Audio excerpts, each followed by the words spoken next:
Test, test. Is this working? Oh, it's already recording. Alright. I wanted to talk about Kama. She's probably coming soon. Probably after this CCC event we got going on right now. If not, soon after that.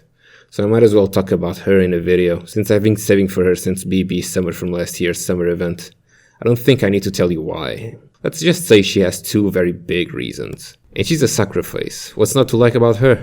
But enough of that. Let's just get to the point of this video. Honestly, she's amazing. Even though she has average stats, she makes up for it with her amazing skills. To put it into perspective, she's straight in the middle among the other 5-star assassins. She literally has the most average attack and HP for an assassin. But that doesn't really stop her from being one of the best, to be honest.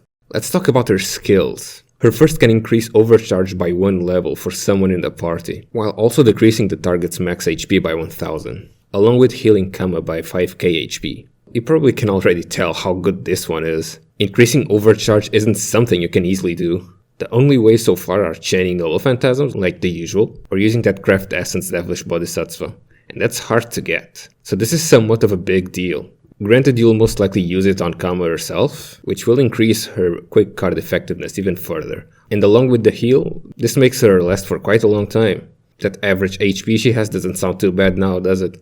Her second skill also helps her quite a bit with her survivability, and also with her attack. It gives her a permanent guts that only goes away when she actually dies. So you don't have to actually time it with the enemy potentially killing you. Along with that, it also gives her an attack boost of 30% for 3 turns. Keep in mind this skill has 6 turns of cooldown, making this attack buff only have 3 turns of downtime. So as you can see, she already fixes her stat problems along with giving her some really nice utility. But we're not over yet. Her third skill is also really interesting, giving her 50% NP charge and a 20% critical damage, which are very good. But the most interesting thing is giving her a complete class advantage against alter egos, which makes her the only servant to actually counter them. Although this doesn't really come into play very often since alter ego enemies aren't very common, this still makes her the best option for whenever that happens, since there aren't any true counters to them. And with all this, she also reduces the enemy's charm resistance, comboing very well with her Noble Phantasm, which can charm one enemy for 1 turn. I guess now's a good time to talk about that. Her Noble Phantasm is single target, and it not only does a lot of damage, but also has a chance to disable the enemy with a charm, which is pretty much guaranteed, let's be honest. And since it's quick, she can spam it quite often.